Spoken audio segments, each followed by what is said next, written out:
Dubai, Khartoum. With just a few hundred ventilators and international aid slow to materialize, Sudan's fledgling government knows it has an uphill battle against a coronavirus pandemic that has brought far richer countries to a standstill. The number of cases of the novel coronavirus is still small and doctors say they are able to cope so far, but they are concerned that a healthcare system that has been underfunded for decades will not be able to cope if numbers spike. That is an added challenge for the military-civilian transitional government, which is already trying to balance reforms with expectations among Sudan's 40 million people who want change after longtime leader Omar al-Bashir was toppled. "We inherited a collapsed healthcare system and an economy in crisis from the former regime, and our only choice is precautionary measures to stop the spread of the epidemic in the country," Health Minister Akram Ali Al-Tam told Reuters. Sudan has increased its health budget by 200%, but Al-Tam said aid was still needed, $120 million to fight the new virus and $150 million to cover medicines until June. Almost all of Sudan's 140 coronavirus cases, including 13 deaths, have been in the capital Khartoum, now under a 3-week lockdown. But some experts estimate that may represent only 2% of those infected, as patients tend to show up only when really sick and limited resources hamper widespread testing. A relatively young population might keep the burden lower than in some other countries, however. The health ministry plans to prepare 1,433 beds for COVID-19 patients, according to a UN report. Health ministry sources said the country only has about 300 to 400 ventilators shared among all patients, although doctors say some 200 more are on the way. On a normal day in Sudan you can't find a ventilator. It's going to be a disaster.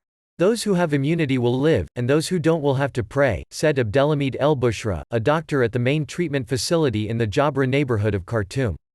The pandemic comes as the civilian Prime Minister Abdallah Hamdok works to undo Bashir's legacy, including galloping inflation, corruption, and insurgencies. He has struggled to end lines for bread and fuel amid a spiraling economy, which the International Monetary Fund (IMF) recently projected would contract by 7.2% this year. The government is in a position where it has to make very difficult decisions when they don't have that sense of security, said Nada Abdelmajid, assistant professor at the London School of Hygiene and Tropical Medicine. International donors have held back, demanding a reform plan and the lifting of fuel subsidies costing about $3.5 billion a year. Potential donors from the West and the Gulf have postponed from April to June a Friends of Sudan economic conference, and with the pandemic there could be more delays. The European Union and United States have pledged €80 million, $86.62 million, and $13.7 million respectively to aid the coronavirus efforts.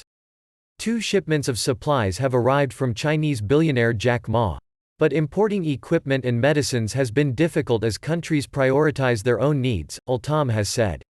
Millions of people living in displacement camps and makeshift housing, legacies of armed conflicts in the west and south of Sudan during Bashir's rule, are particularly vulnerable as social distancing is difficult there, said Julia Paulson, head of Médecins Sans Frontières in Sudan. Much of the burden falls on young doctors like El Bushra, who have been working for little to no pay for years. Under Bashir, thousands of doctors left to work abroad. The new government has made improvements, but the healthcare system did not get its share of the revolution, said Mohildan Hassan, another resident doctor active in the coronavirus effort.